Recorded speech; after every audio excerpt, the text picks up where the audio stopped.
Hello everybody and welcome to the War Room. This one is for the UFC 285 main event, maybe the biggest fight that we've ever discussed on the channel. Jon Jones returning at heavyweight to take on the number one ranked former interim champion Ciryl Gane. Loads to talk about with this one. It's a very, very fascinating fight. Of course, there's lots of things that we have to assume about Jon Jones because he's been out for so long, but we'll see. I'll give you the analysis and then you tell me what you think at the end in the comments, because I'm still wondering what people are assuming Jon Jones is going to look like at heavyweight. Before we get into the analysis, this show is brought to you by Raid Shadow Legends. I love this game. I'm on it every day, upgrading my champions and doing the daily quests. This is my favourite champion, Girogian, right now. He's usually the one that leads the squad into battle. I'm actually going to pull up a battle against the Fire Dragon right now. Loads of cool champions to collect. Loads of cool bosses to take on as well, especially in the dungeons. You've got the Ice Golem, the Minotaur, the dragon, of course, the Fire Dragon, which for me is the best one to take on. I love taking on a dragon, why not? And, you'll enjoy this game because you get to build your own champions. You can customize the artifacts that they've got and the different accessories that can upgrade them and make them stronger when they're taking on all the different bosses in this awesome game.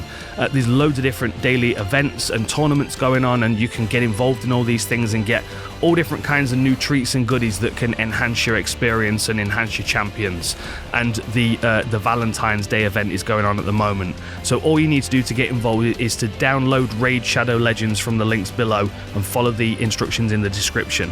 New players can enjoy the special Valentine's Day themed adventure with the Raid Love Quest, and if you're an existing Raid player, you've got a Valentine's Day treat as well. If you use the code St. Valentine's 23, you'll get a whole bunch of stuff. I've just got the code right now and upgraded a bunch of champions with better weapons. So get this game. You're going to love it, trust me. There's also another link below as well. If you use that link, you'll get a bunch of different goodies as well. So get on this game, get it downloaded.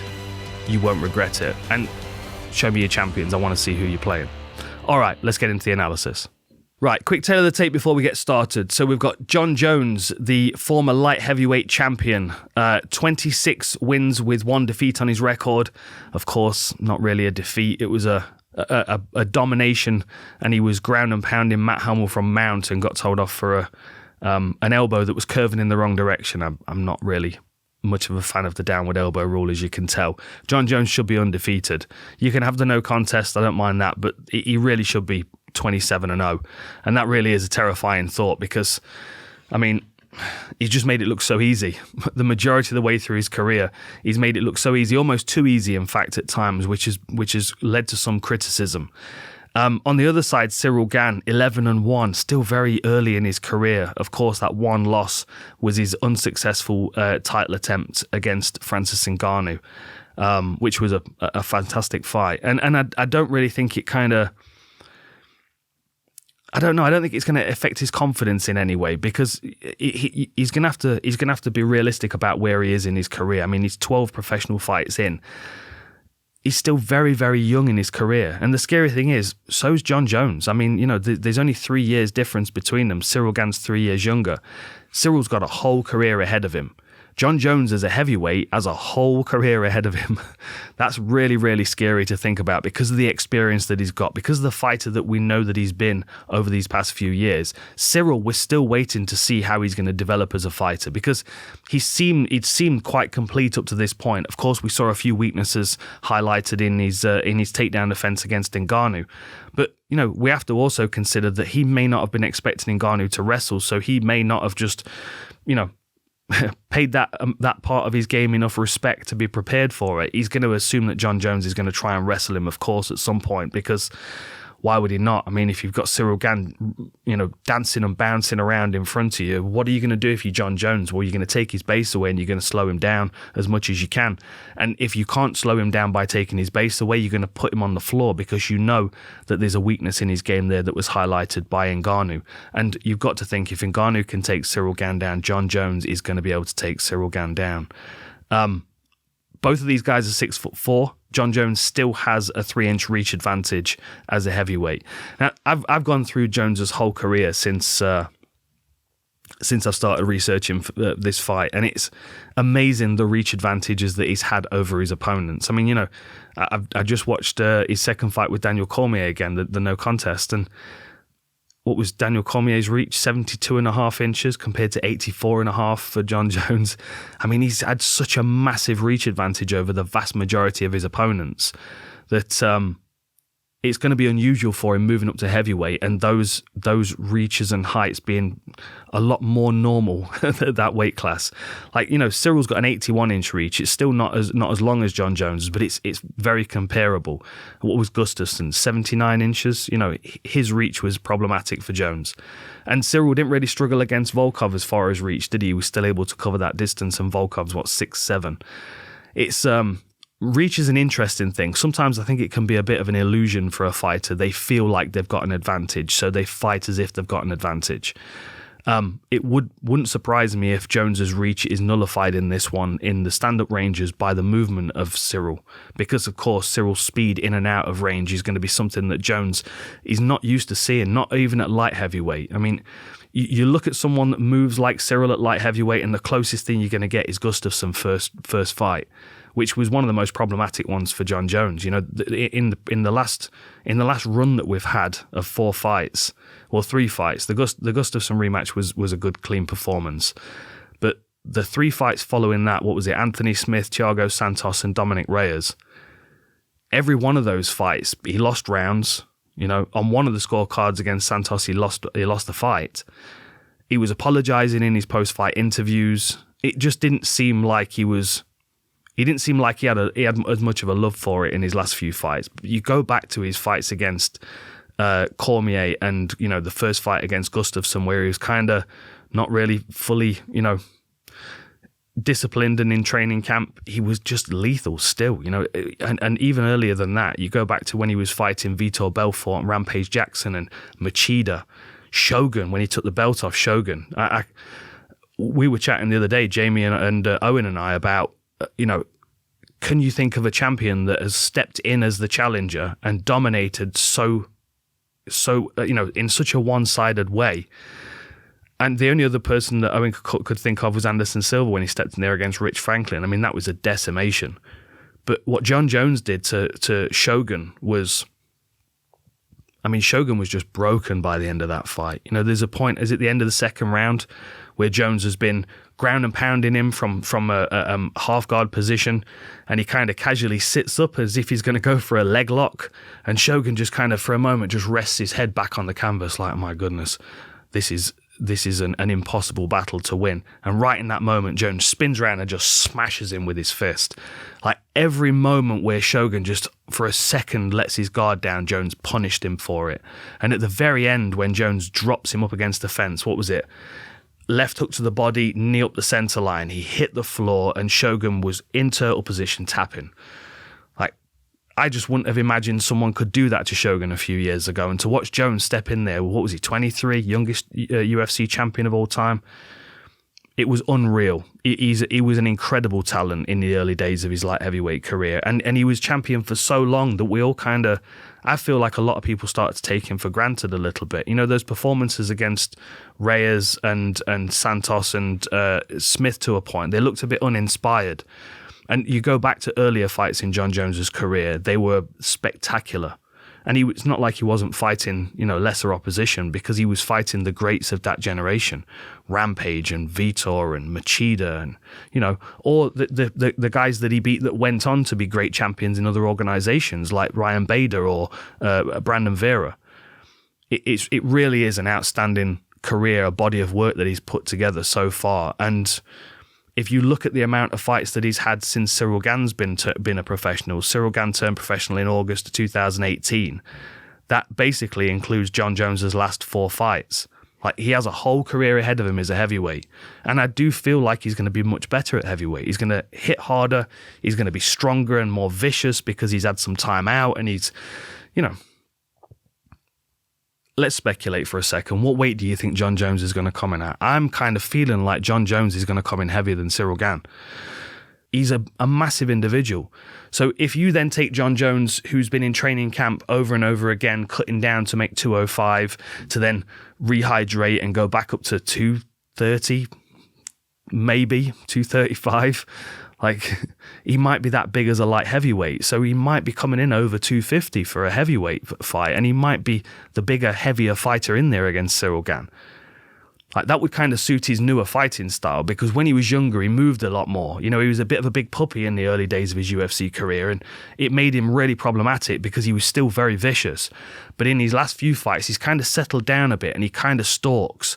But I feel like that style transferring over to heavyweight into a heavyweight frame is the ideal opponent for Ciryl Gane, because he's going to walk him down and bully him.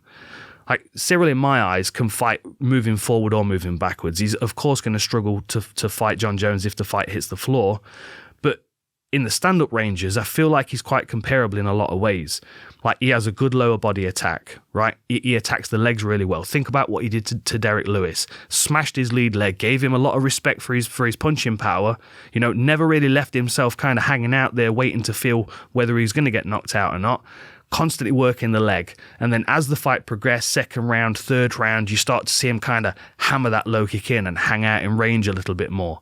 Then he starts to push through into range with higher kicks and starts to bully Derek Lewis at close range because he's got good defense inside. He's very, very calculated, and he's very good at being the lighter, faster guy in a heavyweight fight. Against Tai Tuivasa, he did the same thing, right? He broke him down from a distance. He made Tai Tuivasa reach and miss and drew him onto that right hand. The movement and the skills that Cyryl's got can very, very much be problematic for Jon Jones. And I feel like they both got a good lower body attack. Like, Jones, as we know, has got that stomping side kick or the oblique kick or just generally good low kicks. Ciryl does struggle sometimes with low kicks. Volkov hit him with like 56 low kicks throughout their fight. And if Jones does that to him, he's going to do a lot more damage than Volkov did.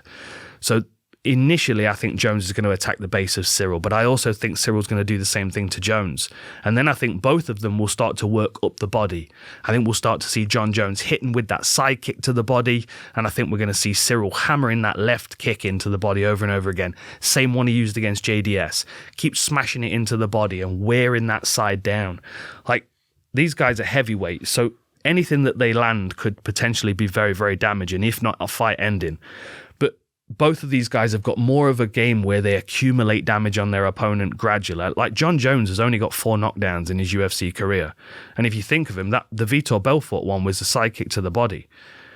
The Stephan Bonner was the spinning elbow from a single leg control. He's not like a knockout puncher, like he's going to walk someone down and crack him. I mean, that was Jon Jones at light heavyweight. He might look very different at heavyweight. He might look like a big puncher at heavyweight. But we've not really seen that from Ciryl. He does have heavy hands, but just like with the Tai Tuivasa fight, he had to cook him for a couple of rounds first. He had to make him tired and make him vulnerable, and then get him to fall into a trap where it hit him with the perfect shot. So I think both of these guys, there's a bit of forgiveness in the striking ranges for both of these. I think they both can take one another's punches to a point, but they're both going to try and accumulate damage on one another's frames for the duration of the 25 minutes. They're both going to start with the lower body. They're both going to start working to the body after that. And then, their games come from there. Cyryl's very good at hitting you and drawing you in and then hitting you with punches. Jon Jones is very good at kicking you and then crashing in with elbows. And, you think back to the Rashad Evans fight where he's reaching out and he's forcing Rashad to lock horns, as he calls it, and then he's rolling around the sides and smashing him with elbows. That's where it starts to undermine Cyryl's good boxing defense, because Ciryl, close range, rolling inside big punches, he's very, very good at that range. But if then you've got someone that switches to elbows in that range, that defense isn't quite as effective. And I feel like the creativity of Jon Jones that we saw in his earlier career, we're going to see a resurgence at this in this heavyweight version of Jon Jones. Like, I'm just trying to put myself in the mindset of Jones, right? I've been out for it's a while, isn't it? What is it? 3 years. I would imagine he's been sitting on the sidelines watching these divisions kind of play out and realizing that no one's really doing what he was doing back in the day. No one's really pushing things forward like he was. Like, McGregor had the same effect. There's certain fighters that at certain times have... Anderson Silva certainly was one of those fighters. Aldo, again. Occasionally there's a fighter that every time they fight, they change the way that sparring looks in MMA gyms around the world the following week. And I feel like we've been short of one of those fighters for a while now. Like McGregor was that guy. Everyone all of a sudden was a big wide southpaw that was pinging everyone with their left hand. When it was Anderson Silva, everyone was front kicks to the face and body. You know, with Jon Jones, it's the oblique kicks to the side. But there's so much more to Jon Jones's game. And I feel like we're going to see more of it as a heavyweight as well. Now, of course, I've been researching for my BT Sport Breakdown show, which you can catch on their channel. I'm going to go through a whole bunch of footage. But the basic flow of the show is kind of how I see the fight playing out. I feel like Jones is going to open up with a lower body attack, because if I can disable the speed at which Ciryl Gane moves at, it makes him easier to hit. It makes him easier to predict when he's going to move, because he's going to be more laboured in his movement if his legs are damaged or bruised or, you know, whatever. And if he's a sitting duck, that means that Jon Jones can then step in with those elbows that we know he loves. So it makes sense for Jones to initiate the attack with lower body strikes. He might just come out as a big heavyweight, you know, weighs in 255, 260 and comes out looking like the Hulk and wrestles him up against the fence and controls him and takes him down. Like, it might just be a show of strength, especially when they're dry. Jon Jones wants to come out and get his hands on him. And that's something else that we saw kind of drop off his game. You know, you go back to the fight against Stephan Bonner, and the variety of his Greco takedowns was amazing. You know, body locks and trips, and he has a very very good kinesthetic awareness when he's locked up with somebody, and that could be useful as a heavyweight because he's now able to drive a bit more into them and prime them to drive back. Like, that might be a whole new game for Ciryl to be dealing with, as the elbows will be at close range. So coupling Greco with elbows, and then if the fight hits the floor, circling back to the elbows again. Like, one of the most devastating weapons in Jon Jones's game that is, again, I feel like it's often overlooked because it's so simple, is his left elbow from close guard. Like, what he did to Vitor Belfort, the way he stopped Brandon Vera with that elbow, it's just steady and consistent. And as he rolls over on the feet like he did against Rashad Evans, he does the same thing on the ground, cracks people over and over again on the same side. Really did so much damage to Vitor Belfort's face that, you know, same as Shogun. By the time the fight was over, they were so ready for the fight to be over. He's mean on the inside. There's a nastiness to his game, and like, we see glimpses of it here and there. Like, for example, like, if Ciryl locks up with him, you know, of course Cyryl's not going to want to give Jon Jones underhooks, because if Jon Jones gets underhooks, then of course that's where the Greco comes into play, and Cyryl's going to really struggle to stay on his feet. But as he's pummeling his hands in and he's getting underhooks on Jon Jones, just like we saw him do against Teixeira and Gustafsson, he's going to start wrenching elbows and he's going to start trying to do physical damage to joints, like he does with that side kick to the quad. It can hyperextend the knee, and there's the potential to do some serious damage that would end the fight and maybe their competitive career for a period of months as well. But that's Jon Jones for you.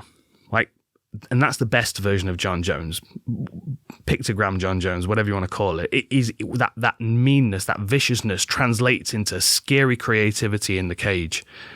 And Cyryl's got lots of things that he can bring to the table that are going to be very competitive. His movement, his speed of his jab is phenomenal. His ability to accumulate damage, just like Jon Jones, working the lower body, then working the midsection, softening them up. Like, again, Taito Avasa, he took so many shots in that fight, but the things that did the most damage were the body kicks. And it kind of started to bring his hands down, and it primed him for the finish when he was standing there ready for that right hand that Ciryl knocked him out with. It's a case of Ciryl kind of keeping space from Jon Jones and not being lulled into that kind of, I mean, what do you call it? It's like a hypnosis that he catches people with. Like, I mean, Anthony Smith, he fell into a trap that he was never able to get himself out of. He never got going, because every time he even started to think about mustering something, Jones would chop him down with something really simple. It's like a gradual accumulation. And I feel kind of like why, you know, those last three fights, I say they're relatively uninspired by Jon Jones, because I don't feel like he was enjoying it. And from the reaction to the crowd at the end of the fights, I mean, he literally apologized at the end of each one of those fights to the crowd. Like, I think he knew that they were uninspired, and I feel like this time out he's going to reinvigorate that, especially if he's not having to worry about getting down to 205. He can literally walk into the cage the same weight that he's been sparring at, with no 20, 30 pound drop in between. It's going to definitely be beneficial to him. Oh, what haven't I said? I mean, Taylor, have I done Taylor tape, Jamie? 26-1 for Jones, 10 knockouts, 6 submissions, 4 guillotines, rear naked choke and a key lock. 11-1 for Gane, 4 knockouts, 3 submissions. Can't underestimate the submissions again. I know it might be a bit of a wild card, just like the Volkov guillotine, which never came about. But Volkanovski guillotine. But the one thing about Jon Jones that's not going to look heavyweight is his ankles. Like, he gets shit from Joe Rogan constantly about it. Like, attack his legs. He's got skinny legs, attack his legs. Jon Jones, upper body, and his quads, he's going to look like a heavyweight, but he's still going to have those skinny ankles. And of course, Ciryl Gane's not the most proficient of submission wrestlers, submission grapplers, but he's got that arm triangle against Pessoa. He also got Dontel Mays with the ankle lock. Now, of course, that was the error against Ngannou. He took him down in the 5th round, then sat back for the heel and didn't get it. But of course, you know, if he's losing round after round just by being kept on the outside of Jon Jones or being taken down and controlled and beaten upon the ground, there might be some wild cards to pull out of the back pocket, and the ankle lock might be one of those things. Because if I'm looking at Jon Jones and trying to find a physical weakness, his ankle is probably the easiest thing to attack, just because it's so kind of long and slender. Like, I feel like you've probably seen these videos on Instagram where people are snapping baseball bats with the notice they're never snapping the baseball bat bit, the bit where that actually hits the ball. They always snap in the handle, which looks like one of Jon Jones's ankles. Like, I'd imagine if you got Ciryl cranked onto a baseball bat, he'd be able to snap it. And I feel like even if it's a straight ankle lock, he would be able to put a lot of force on Jon Jones's ankles. It's just something to consider, because if I'm Ciryl, I'm expecting to be on bottom position for a period of time, and I'm sure that he has started to address the problem in his takedown defense after the Ngannou fight. But Ngannou's wrestling was a shock to all of us. Jon Jones's ability to wrestle when he was 21 was a shock to all of us. There's a big difference there. Like, Jon Jones, was he a junior college national champion? He would have been a champion at whatever he turned himself to, and whatever he could maintain his focus on. And I think that this 3 years out is going to make him very grateful for being back in competition. And the fact that he's been able to just lift and train and daydream about what he would do if he was in there against Ciryl Gane or Francis Ngannou or Stipe Miocic or whoever else he fantasizes about beating up in his downtime when he's hiding under the octagon. I just feel like it's going to bring the best out of him. He's going to be vicious. And look, you know, I would imagine now, if you've made it this far into the video, you're all thinking, oh, he's just a big Jon Jones fan. The truth is, I'd started to underappreciate him, because I've been back into his entire career, and I've watched the Gusmao performance and the O'Brien performance and the wrestling against Stephan Bonner and the dismantling of legends like Rampage and Machida and Shogun and Belfort. He just made it look so easy. And it wasn't like he was just doing one thing really well. He was picking and choosing what he would take into the cage to beat them with. And often it was fighting them at their game. So if we keep that in mind, he might come in and just kickbox Ciryl Gane, and then it's a bit more of an even fight. But I still feel like the creativity of the striking of Jon Jones is something that might be a bit of a shock to the system of Ciryl. You know, Cyryl's a good kickboxer, but when someone closes range and starts cracking you with those elbows, it's a different thing entirely. And Jones's proficiency with his elbows is a scary thing. Like, you know, again, go back and watch the Rashad Evans fight. I think it was the 2nd round. And there were a variety of different ways that he was setting up the opportunity for the same left elbow that he lands over and over on the floor against Vitor Belfort or Brandon Vera. I'm very excited to see Jon Jones back. And I think heavyweight Jon Jones is a scary, scary individual. And I think that Ciryl is an ideal person to test the capability of Jon Jones, because he's almost like the heavyweight version of Jon Jones. in the way that he moves and the problems that he causes his opponents. I just kind of feel like there might only be one Jon Jones, and no matter what weight class, I think he's pretty lethal, and he's a mean dude. He's a mean dude. Let's not forget this as well. Ciryl, what's his nickname? Bongaman means the gentleman, right? He is a gentleman. He's a nice dude. Jon Jones will play nice guy, right? I might as well say this. I was considering whether I was going to talk about it or not. His post-fight interviews for his last few fights, I feel like he's trolling us. I feel like he's trolling the fans and the people in the arena and his opponents, because he's playing a nice guy character that I don't believe. Like, I know Jon. I've met Jon. We've worked together a bunch of times. We had same sponsors for a period of time, so we'd do autograph signings together. And he was always awesome. I always got on really well with him. And he is a nice guy, absolutely. But there's a mean streak in Jon Jones that I don't see very often across the UFC roster. Peter Yan is another person I would talk about. Like, Peter Yan doesn't try and hide it, though. Jon Jones really tries to hide it. And in his last few interviews, I've just felt like he's trolling everybody. Like, after his Thiago, of course, first of all, he apologizes, and then he talks about how his opponents have earned his respect, and his voice goes to a higher pitch, and I'm like, this is his Sunday school voice, and he's like, I'm so proud of you, and I'm just like, I'm not buying it. This guy's a killer. This guy's vicious. Like, I'm not buying it. And he's going, I'm really proud of myself for standing with a black belt in Muay Thai. And he says that a couple of times and like looks over his shoulder. Like, watch those interviews back.